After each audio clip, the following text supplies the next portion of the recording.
from colonialism to neocolonialism and currently Afro-Colonialism. Every year, each of our African nations celebrates Independence Day.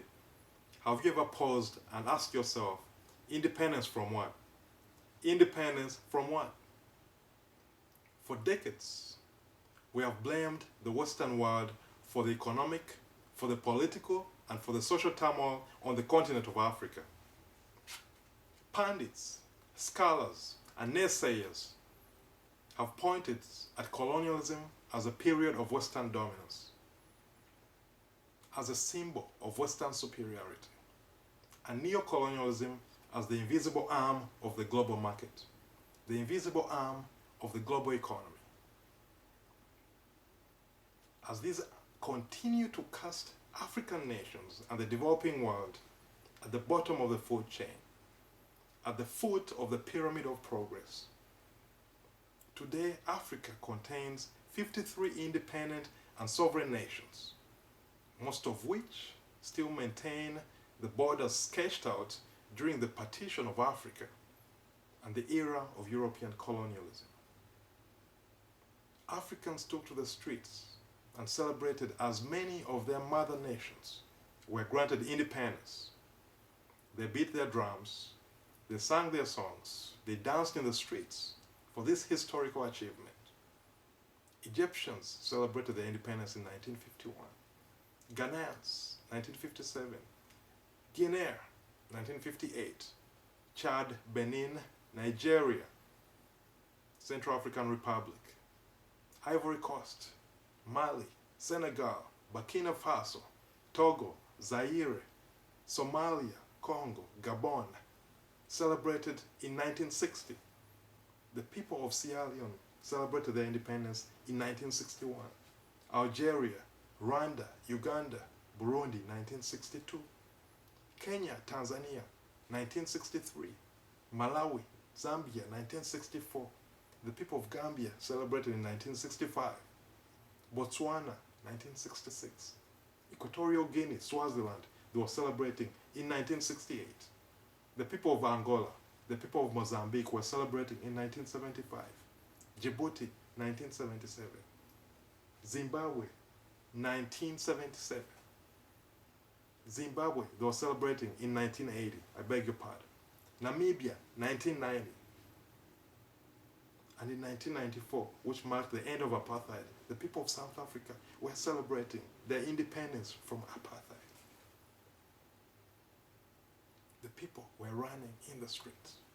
The struggle for independence had been a violent uphill battle for African nations. Once independence was attained, there was a sense of optimism.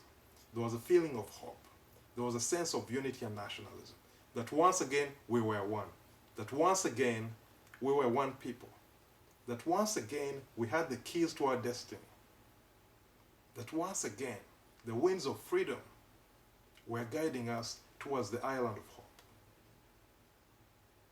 An island filled with treasure. The island we have always wanted to live on. It was just a few miles away. We could all see it in the horizon. Independence meant that this island of hope, on this island of hope, we could have our own leaders. Leaders who would find us weak and make us stronger. Leaders who find us drowning and take us to shallow waters. Leaders who find us drenched and provide us with shelter. Leaders who find us dreaming and turn our dreams into reality. Leaders who find us divided and make us unite. Leaders who find us in poverty and show us a path to prosperity. Leaders who find us hopeless and make us hopeful. Hopeful with ambition and optimism. Leaders who find us working hard and inspire us to work even harder. Leaders who turn our bickering and divisiveness rooted in hate and tribalism and inspire us into compromise. And inspire us to live in peace. And inspire us to coexist, to live in harmony. Leaders who would once again show us that we are not individuals, but we are one family. We are brothers and sisters, one people, one nation. This was our dream. This was our dream.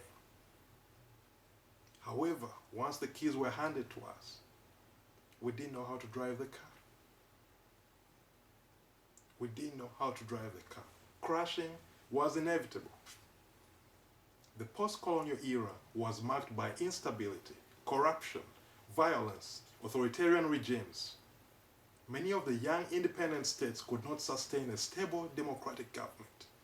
Looking at my country, Uganda, as an example, we went through 10 regime changes from our Independence Day on October 9th, 1962 to 1980. 10 regime changes. This period all over Africa was marked by cycles of civil war, military coups, assassinations. Millions of Africans lost their lives. The second reality check was neocolonialism. Africa had attained political independence, but was still trapped in a web of economic dependence. We thought we were dependent, but in reality, we were still dependent.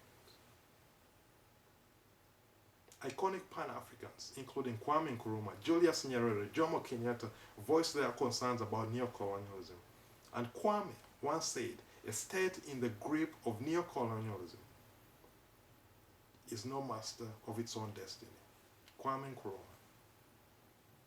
A state in the grip of neocolonialism is no master of its own destiny. Through neocolonialism, our colonial masters still had the power and capacity to maintain their influence over our nations. We had no voice when it came to terms of trade. We received pennies for exported raw materials. We provided cheap labor, and we became market targets, purchasing products we couldn't afford, and soon were immersed in huge debts, huge foreign debts. Neocolonialism was a reality check that we indeed were still dependent. However, ladies and gentlemen, that was the least of our problems. What many of our founding fathers did not envision was that decades later, Africans will be suffering at the hands of their own. Afro-colonialism was the beast lurking in the horizon. Afro-colonialism is a phenomenon in which an African nation is held hostage by an African leadership establishment. Afro-colonialism is an act of control. Afro-colonialism is an act of domination. Afro-colonialism is an act of exploitation and oppression. Afro-colonialism has emerged as a powerful force. What started as one or two dictators during the post-colonial era has turned into a new generation of African leaders unwilling to relinquish power. After the resignation of Fidel Castro, Africa is currently home to numerous long-serving heads of state you'll ever find. Afro-colonialism has become widespread, acceptable, and the norm in many corners of Africa. Many of the long-serving leaders receive a hero's welcome and hardly any form of accountability for their actions. Even from regional organizations such as the African Union and even the United Nations. The leadership standards have reached a new law in Africa that Muammar Gaddafi is currently chair of the African Union. It is mind-boggling that Gaddafi, who is deficient in democratic principles and operates a government that violates numerous African Union principles, is currently running the African Union. Gaddafi's selection was not a step in the right direction. If our plan is to make progress, this was a step backwards. I can't imagine a scenario in which he could be the voice of Africa to speak out against human rights violations, to speak out against power-hungry leaders, simply based on his record as president. It does not add up. Ladies and gentlemen, it does not add up. We have, in other words, handed the keys of a wrecked car to a driver without a license. A car that has not had an oil change in years. A car that is running on low coolant. A car running on a flat tire. A car which badly needs to be serviced. A car running out of gas. We have handed the keys of such a wrecked car to Gaddafi. A driver who has in the past turned on the right-hand signal and made a left turn. A driver who frequently runs a red light. This is poor judgment, ladies and gentlemen. It is a shame. It is a shame for Africa. Let this be a lesson. Let this be a lesson to all of us. Afro-colonialism runs deep in the crust of many government structures that elections are currently just a formality. It has become the norm in some African countries that you don't have to win an election to assume the presidency. Power sharing is the new chapter from the Afro-colonialist playbook to hold the opposition at arm's length. Fear-mongering, patronage, control of the media, rigged elections, political imprisonment, and intimidation make up the items in the toolbox. Africans have been suffocated by Afro-colonialists like a constrictor. We have been weakened, we have been choked, and we have been swallowed like prey. It is hard to fathom how a country like Zimbabwe, with over 13 million people, can be brought down to its knees by a single man. 13 million people. Many African people have lost their voice, and they have been driven into submission. Many are suffering in silence, not from the historical colonialism or not from neo-colonialism, but rather from present-day Afro-colonialism. Why are we so silent? And why do we tolerate Afro-colonialism? Is it because the majority of our societies were historically under a monarch system, where a king or chief ruled us until death does us apart, and then the sun took over? Are we just happy to be ruled by the devil we know, rather than risk another phase of power struggle and civil strife? Did we throw in the towel because we have been made to believe that things could be worse? Is it because culture taught us to respect the elder? Are we just living in fear to speak and do what we think is right? I wish I knew the answer to this quagmire. But what I know is that our struggles as a continent are deeply rooted in our failed leadership structure. I am always reminded that Africa has had some successful stories, and indeed we have had some great leaders who have made the effort to sow the seeds of democracy. However, as a continent, we are still lacking in the shadows of poor leadership. We are still lacking as a continent. It is time for Africans to take full responsibility and realize that we are part of the problem and we ought to be part of the solution. As one voice, we can act and speak out loud and challenge the entrenched structure of Afro-colonialism that is bedeviling our continent.